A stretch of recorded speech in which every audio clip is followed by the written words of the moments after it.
बड'लेण्ड रादाब नायगिरि बयखौबो बरायबाय। कुमारिकाटा बियाब बाथौ गुथुमा खुंगा 37थि बोसोरारि जथुमा खुंफुंनो साखाफारा जाबाय।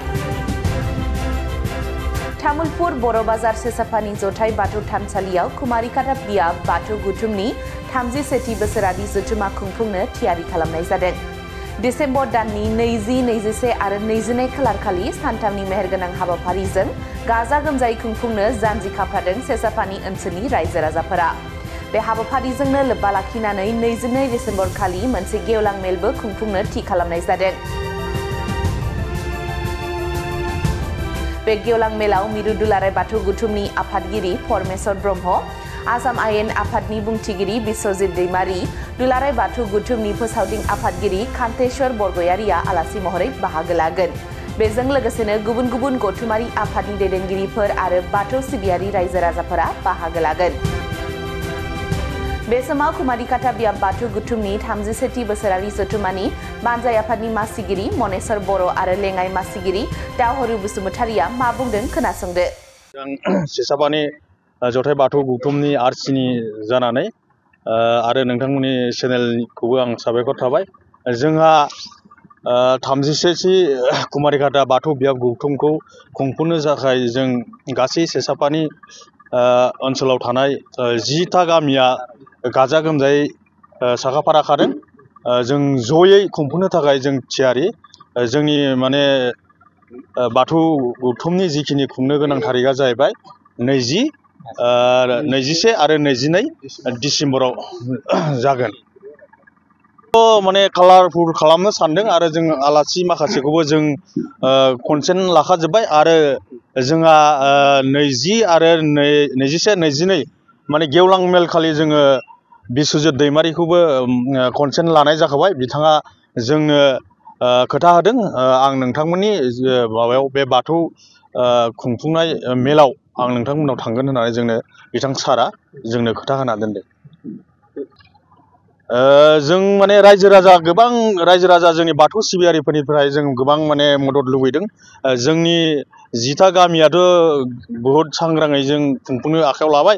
लोगोसे जोंनि कुमारिकाटा बाथौ बियाब गौथुमनि जिखिनि सिङाव थानाय गासै बाथौ सिबियारिफ्रा जाहाथे फैनानै जोंखौ गाजा गोमजा हेफाजाब होफैयो, आं बेखौनो जोंनि आरसिनि जानानै आं खावलायनाय थाबाय। जोङो बे सानथामनि हाबाफारिखौ ओरैबायदिहाय लादों।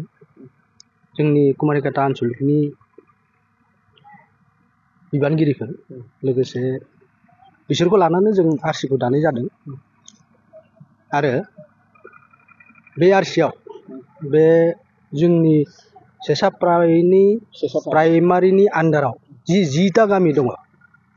बे 10टा गामिनि गासैबो आफादगिरि आरो नेहाथारिखौ लानानै जों आरसिखौ दानाय जादों। बेनिफ्राय दाखांनानै जोङो एसे माने बाहाय माने इक'नमिकेलि बाहाय माने दाबो प्रब्लेम एसेबाबो। दा जोङो सुफुंनो अन्तत जों बे 10टा गामिनि सायावनो जों हानाय बायदि सोरखौबा जों गामियारि भाषादो बुंनाय बायदि सानद्रैदो सालिनानै सोरबा माइ गाय बिलाइ सालिबाय, सोरबा उन्दैया थालांबाय सिङाव थाबाय, एसे गिदिरा इनि सायाव थाबाय आरो बेखौबो जों सालिदों। सालिनानै बिदिहाय जोङो रायजोफोरनिफ्राय मदद खेन्दा खांनाय जादों आरो खामानियावबो जोङो बिथांमोननिफ्राय मदद लानाय जादों। खुंथारगोन होननानै जोङो जानजि खाफ्रादों। गतिके जोङो बे रायजोखौ लानानै आरसिखौ दाबाय नालाय, दानानै जोङो रायजोफोरनिफ्राय जथेस्थ'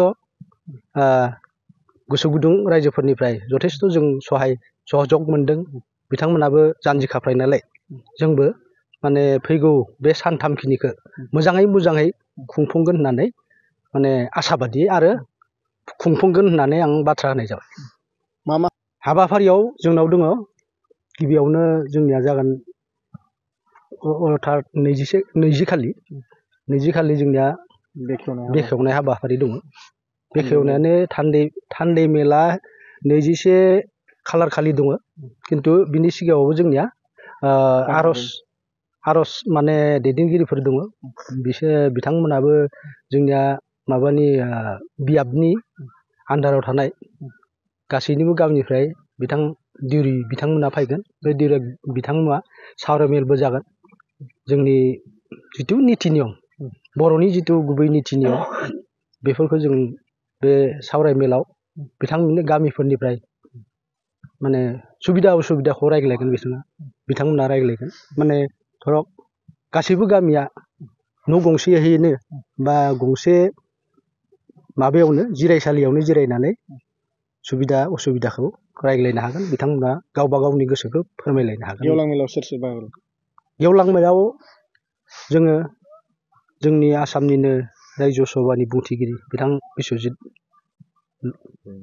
दैमारि गिबि गिबियावनो जोङो बिथां आयेन आफादनि बुंथिगिरि बिथां बिस्वजित दैमारिखौ जों लोगो हमनानै फिक्स खालामनाय जादों आरो लोगोसे थागोन दुलाराय बाथौ गौथुमनि आफादगिरि पबनेश्वर ब्रह्म बिथाङा आरो लोगोसे दङ कान्तेश्वर बरगयारि बिथां आरो लोगोसे जोंनियाव बेयावबो समाज सिबियारि दङ आरो समाजसिबि बिथांमोन दङ आरो लोगोसे जोंनि तामुलपुर समस्तिनि एमएलए बिथाङा दङ आरो लोगोसे जोंनि दारांगाजुलि बियाबनिबो दङ एमसिएलएबो दङ बिथाङाथ' एसे जोंनि लकेलानो बिथाङाबो थागोन ओरैहाय जों खुंफुंनो हाबाफारि लानाय जादों। हारिमु बे बेलायाव जों जेबो भाबिनाय जायाखै आरो लानाय जानाय नङा मानो होनबा दा बियो एसे धोरोमारि कनभेनसन नालाय बिनिखाय जोङो हारिमु आयदाखौ लायाखै आरो धोरोमनि सायावल' सावरायगोन आरो जुदि गोसो गुदुं रायजोफोरा जोंनि बे 10टा गामिनि सोरबा जुदि दा गोदानै किसुमाना बिहामजो ग्रुप दादों माइबा दादों बिदि जुदि रंजानो बाजानो लुगैयोबा जोबथारनायाव एसे हागोन खिन्थु हारिमु आयदा हिसाबै जोंनियाव गैया।